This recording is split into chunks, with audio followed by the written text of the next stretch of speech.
آپ کا مذہب بہت عمدہ ہے کیونکہ اس میں دشمنوں کی اذیت پر صبر کرنے کو اچھا کہا گیا ہے، اور آج میں سچے دل سے اسلام قبول کرتا ہوں۔ ضبط نفس، آپ برسوں تک ترش یا میٹھی چیزیں نہیں کھاتے تھے اور رات کو روکھی روٹی خرید کر افطار کر لیا کرتے تھے۔ ایک مرتبہ بیماری میں گوشت کھانے کی خواہش ہوئی تو بازار سے گوشت کے 3 پارچے خرید کر چلے، لیکن کسائی نے ایک شخص کو آپ کے پیچھے اس غرض سے بھیجا کہ دیکھو آپ گوشت کا کیا کریں گے۔ آپ نے کچھ دور چل کر گوشت کو سونگھ کر فرمایا کہ اے نفس، سونگھنے سے زیادہ تیرا حصہ نہیں، اور یہ کہہ کر وہ گوشت ایک فقیر کو دے دیا۔ پھر فرمایا کہ نفس، میں تجھے کسی دشمنی کی وجہ سے اذیت نہیں دیتا، بلکہ تجھ کو صبر کا مرتبہ حاصل کرانے کے لیے ایسا کرتا ہوں تاکہ اس کے بدلے تجھے لازوال نعمت حاصل ہو جائے۔ پھر فرمایا یہ مثل میرے فہم سے بالا تر ہے کہ جو شخص 40 دن گوشت نہیں کھاتا اس کی عقل کمزور ہو جاتی ہے، جبکہ میں نے 20 سال سے گوشت نہیں چکھا اور میری عقل میں کوئی کوتاہی نہیں ہوئی بلکہ کچھ زیادہ ہی نظر آتی ہے۔ یہ واقعہ اس شخص نے پورے کا پورا کسائی سے آ کر بیان کر دیا جس نے اس کو آپ کے پیچھے بھیجا تھا۔ آپ نے بصرہ میں 40 سال قیام کے باوجود کبھی ایک کھجور بھی نہیں کھائی اور لوگوں سے فرمایا کہ میں نے کبھی کھجور نہیں کھائی، اور نہ کھانے سے نہ تو میرا پیٹ کم ہوا اور نہ تمہارا پیٹ بھر گیا۔ لیکن 40 سال کے بعد ایک مرتبہ کھجور کھانے کی خواہش ہوئی تو فرمایا کہ نفس، میں تیری خواہش کی کبھی تکمیل نہ ہونے دوں گا۔ اور جب خواب میں آپ کو کھجور کھانے کا اشارہ ملا اور یہ فرمایا گیا کہ نفس پر ہے پابندی ختم کر دے، تو آپ نے بیداری کے بعد نفس سے خطاب کرتے ہوئے فرمایا کہ میں اس شرط کے ساتھ تیری تمنا پوری کر سکتا ہوں کہ تو 1 ہفتہ تک مسلسل روزے رکھے۔ چنانچہ نفس کشی کے لیے ہفتہ بھر کے روزے رکھے۔ اس کے بعد کھجوریں خرید کر مسجد میں لے گئے، مگر وہاں کھانے سے قبل ایک لڑکے نے اپنے باپ کو آواز دے کر کہا کہ مسجد میں کوئی یہودی آ گیا ہے۔ اس کا باپ یہودی کا نام سنتے ہی ڈنڈا لے کر دوڑا، لیکن آپ کو شناخت کر کے معافی کا خواستگار ہوتے ہوئے کہا کہ ہمارے محلے میں دن میں یہودیوں کے سوا کوئی نہیں کھاتا اور سب لوگ روزہ رکھتے ہیں، اس لیے بچے کو آپ کے یہودی ہونے کا شبہ ہوا، آپ اس کی خطا معاف فرما دیں۔ یہ سنتے ہی آپ نے جوش میں آ کر فرمایا کہ بچوں کی زبان غیبی زبان ہوتی ہے۔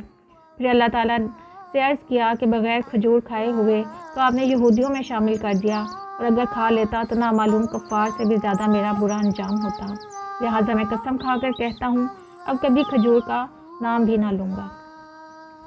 گناہوں کا اثر۔ آپ کسی مریض کی بیمار پرسی کے لیے تشریف لے گئے۔ وہ چونکہ مرنے کے قریب تھا اس لیے آپ نے اس کو کلمہ پڑھنے کی تلقین فرمائی، لیکن وہ کلمہ پڑھنے کی بجائے وہ بار بار 10 اور 11 کہتا رہا۔ پھر جب آپ نے زیادہ اصرار کیا تو اس نے کہا کہ میرے سامنے آگ کا ایک پہاڑ ہے، اور جب میں کلمہ پڑھنے کا قصد کرتا ہوں تو وہ آگ میری جانب جھپٹتی ہے۔ آپ نے جب لوگوں سے اس کے متعلق پوچھا تو انہوں نے بتایا کہ یہ سود خور بھی تھا اور کم تولنے والا بھی۔ ایک مرتبہ بصرہ میں کسی جگہ آگ لگ گئی، اور آپ جب اپنا عصا اور جوتے لے کر چھت پر چڑھے تو لوگوں کو ایسی مصیبت میں دیکھا کہ کچھ تو آگ میں جل رہے اور کچھ کود کر نکلنے کی کوشش میں ہیں اور کچھ اپنا سامان نکالنے کے چکر میں ہیں۔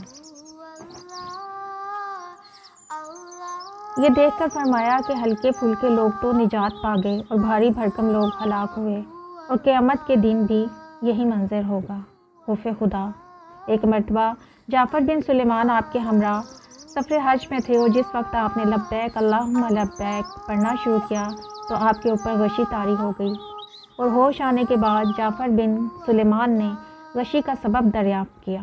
تو فرمایا میں اس خوف سے بے ہوش ہو گیا تھا کہ لبیک کی آواز نہ آ جائے۔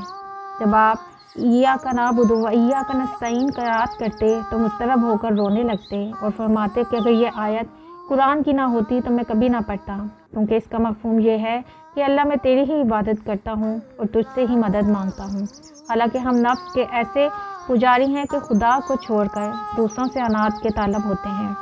آپ رات میں قطعاً آرام نہیں کرتے تھے، اور ایک دن آپ کی صاحبزادی نے کہا